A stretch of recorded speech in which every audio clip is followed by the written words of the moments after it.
సేవ్యమాన పావనాంగ్రి పంకజం వ్యాళయజ్ఞ సూత్రమిందు శేఖరం కృపాకరం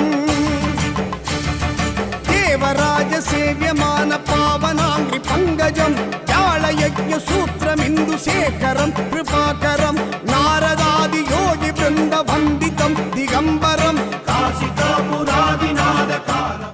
பக்தர்கள் தங்கள் குடும்ப உறுப்பினர்களின் பிறந்த நாள், திருமண நாள் விழா போன்ற சுப தினங்களில் பைரவ அபிஷேக அலங்காரத்திற்கு முன்பதிவு செய்து கொள்ளலாம். அன்றைய தினம் உங்கள் குடும்ப உறுப்பினர்களின் பெயர் மற்றும் நட்சத்திரங்களுக்கு சங்கல்பம் நடைபெற்று மகா பிரசாதம் வழங்கப்படும். வெளியூர் அன்பர்களுக்கு கொரியர் மூலம் அனுப்பி வைக்கப்படும்.